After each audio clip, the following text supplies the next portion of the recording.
आमची कलेक्टर या मालिकेच्या आजच्या भागात आपल्याला पाहायला भेटणार आहे की अर्जुनने अमोलला आणि आप्पीला गुंडांच्या तावडीतून सोडवलेले असते, तर गुंड भीतीने सगळीकडे पळून गेलेले असतात.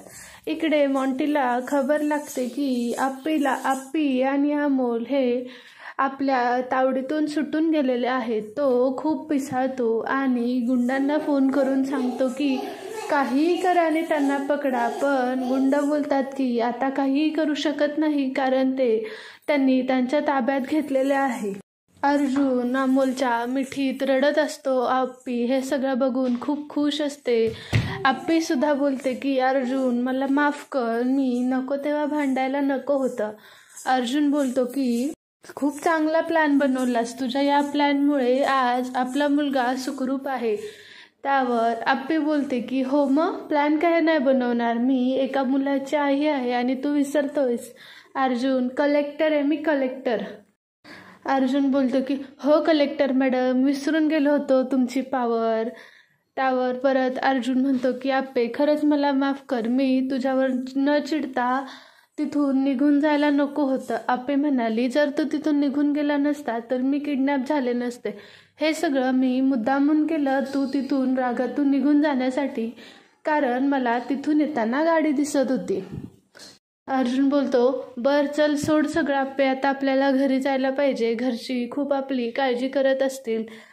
बोलते की हो अर्जुन घरी जायला पाहिजे, बापू दिप्या मोना खूप वाट बघत असतील, त्यांना खूप काळजी वाटत असेल. अर्जुन बोलतो की हो कदम सुद्धा आतुरतेने आपल्या नातवाची वाट बघत आहेत. बोलते की म्हणजे? अर्जुन बोलतो कदमांना सुद्धा माहीत झालंय अमोल हा त्यांचा नातू आहे. आप्पी विचारते होय का, बर. जेव्हा आप्पी अर्जुन अमोल सगळे एकत्र घरी निघालेले असतात, अर्जुन फोन करून सांगतो की अमोल आता गुंडांच्या तावडीतून सुटलेला आहे आणि तो सुखरूप आहे. हे जेव्हा आपल्या कदमांना कळतं तेव्हा कदम बोलतात की अर्जा ते एक लय बरं काम केलंस बघ, आता मला तुझ्यावर खूप अभिमान आहे की तू माझा मुलगा आहेस आणि तू एक खूप चांगला बाप सुद्धा आहेस. अर्जुन बोलतो की हो कदम. कदम विचारतात की मी आपल्या नातवाला बघायला आप्पीच्या घरी येऊ शकतो का? अर्जुन बोलतो की हा फोन स्पीकरवर असल्यामुळे आप्पी लगेच बोलते की या ना बाबा, तुम्ही कधीही येऊ शकता, तुमचाच नातू आहे, तुम्ही कधीही भेटू शकता. कदम बोलतात की हो हो अर्जा, मी यायलाच लागतो. जेव्हा कदम आप्पीच्या घरी यायला लागतात तेव्हा रुपालीला सुद्धा अमोलला भेटायची खूप इच्छा होते. तिला फार काळजी वाटत असते की अमोल अजून सुटलेला आहे आणि त्याला गुंडांनी काही त्रास तर दिलेला नसेल ना. रुपाली सुद्धा विचारते मामांजी मी येऊ का तुमच्यासोबत? कदम बोलतात की हो मग यायचं असेल तर चल.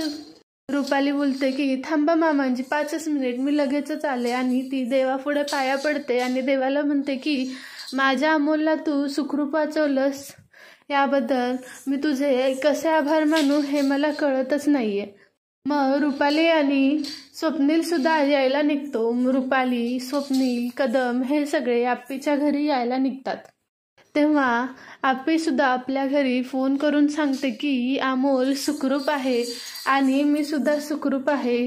बापू बोलतात की आप्प्या तू एक लय बरं काम केलंस बरं का, लय धाडसी आहेस तू.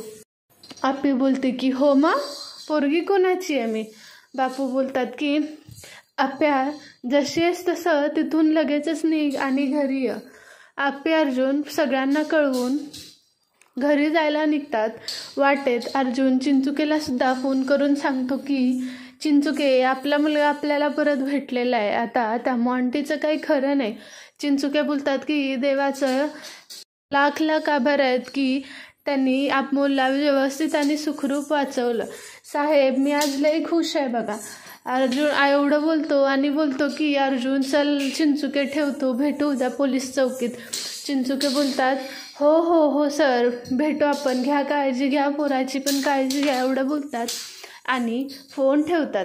इकडे मोनाने, बापूंनी आणि दीप्यांनी आरतीची तयारी केलेली असते. जसे आप्पी, अर्जुन आणि अमोल दिसतात तसे ते फुलं फुलांच्या पाकळ्या त्यांच्यावर उडवतात आणि त्या तिघांची आरती करतात आणि मग अर्जुनला, अप्पीला आणि अमोलला घरात घेतात. तेव्हा अमोल लगेच खुश होऊन सांगतो, बाबा तुम्हाला माहित आहे का, माझ्या बाबांनी डिशुम डिशुम करून मला वाचवलं, एकदम शहनशाह स्टाईलने. बापू बोलतात की हो. बोलतो की भाच्या सरकार माफ करा मला, मी तुमची काळजी घेऊ शकलो नाही. अमोल बोलतो की काय मामा, तू पण, तुझ्यापेक्षा तर मी स्ट्रॉंग आहे बघ, गुंडांना कसं घाबरवून टाकलं मी, माझा बाबा असताना मला कोण हात पण लावू शकत नाही. दिप्या खूप आपले आनंदाश्रू वाहून अमोलकडे बघून हसत असतो. परत अर्जुनची आणि आप्पीची माफी मागायला लागतो. दिदे, मी अमोलची काळजी घेऊ शकलो नाही, जर मी त्याची काळजी घेऊ शकलो असतो तर एवढं मोठं संकट आपल्या पुढे कधीच आलं नसतं. आता आप्पी आणि अर्जुन बोलतात की जाऊ दे दिप्या, सोडून दे, झालं गेलं सगळं विसरून जा, आता बोलून काही उपयोग नाही, व्हायचं ते होऊन गेलं, महत्त्वाचं काय आहे की आत्ता आपला अमोल आपल्यासोबत आहे. दिप्या रडत रडत शांत बसलेला असतो. आप्पे अर्जुन सुद्धा एकमेकांची माफी मागतात. तेवढ्यात रुपाली येते आणि अमोलला बघून मिठी मारते आणि विचारते, बाळा कसं आहेस तू, तुला तर काही काय त्या गुंडांनी केलं तर नाही ना. अमोल बोलतो की नाही, काही सुद्धा केलं नाही मला. ते सगळे भेटतात आणि कदम बोलतात की अपर्णा तू होतीस म्हणून आज अमोल व्यवस्थित आहे बघ. त्यावर अपर्णा बोलते की बाबा कशी आहे तुमची तब्येत. कदम बोलतात की माझी तब्येत चांगली आहे, आता तर अजूनच माझी तब्येत ठणठणीत आहे, कारण माझा नातू आता माझ्यासोबत आहे, आता नातवाला घेऊन बघ सगळीकडं मिरवणार आहे मी. रुपालीला हे बोलल्यावर खूप राग येतो, कारण तिला असं वाटत असतं की आता अर्जुन भाऊजी आर्याशी लग्न करायचे नाहीत. आणि मग लगेच थोड्या वेळाने अर्जुन बोलतो की वर चला आप्पे, आता जायला पाहिजे घरी. आप्पी पण बोलते की हां ठीक आहे जावा. मग कदम, स्वप्नील, रुपाली, बापू आपल्या घरी जायला निघतात. आणि दुसऱ्या दिवशीच्या सकाळी अर्जुन तयार होऊन पोलीस चौकीत निघालेला असतो. तेव्हा आप्पीला फोन करून सांगतो की आप्पे प्लीज आज येताना अमोलला घेऊन येशील का गं, मला त्याच्याशी खूप बोलायचं आहे, खूप भेटायचं आहे.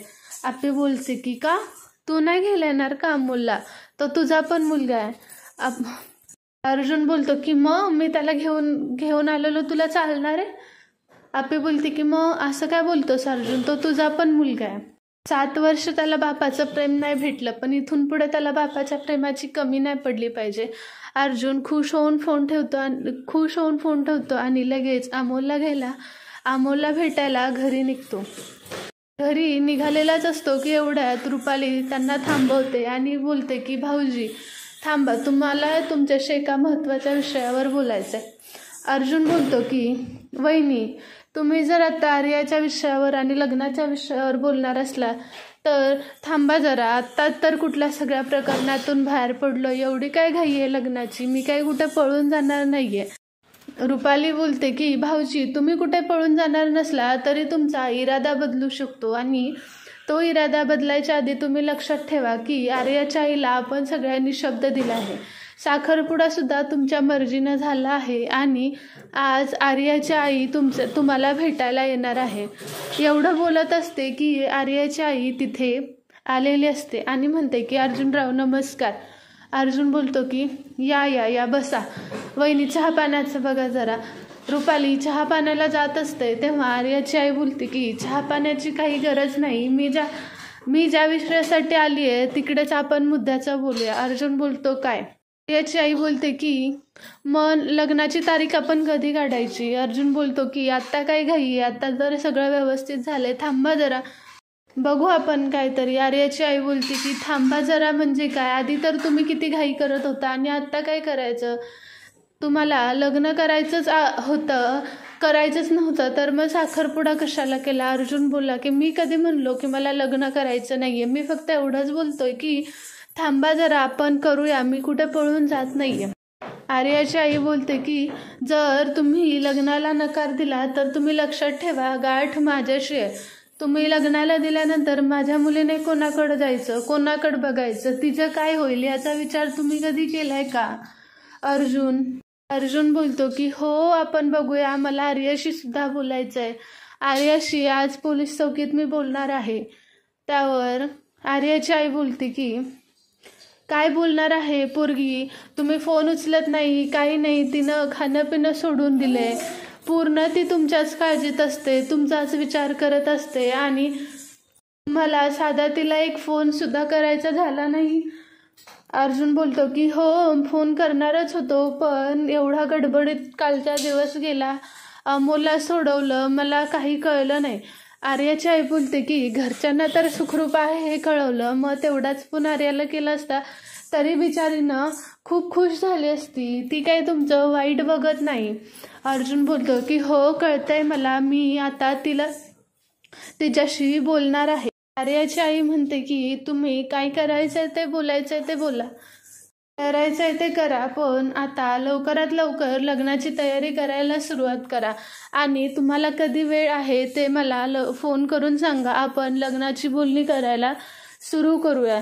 हे ऐकून अर्जुन बोलतो, काहीच न बोलता तिथून निघून जातो. रुपाली त्यांना समजावत असते की हो आपण लग्नाची बोलणी करूया, मी तुम्हाला शब्द दिलाय ना, आर्याचं आणि अर्जुन भाऊजींचं लग्न होणार म्हणजे होणारच.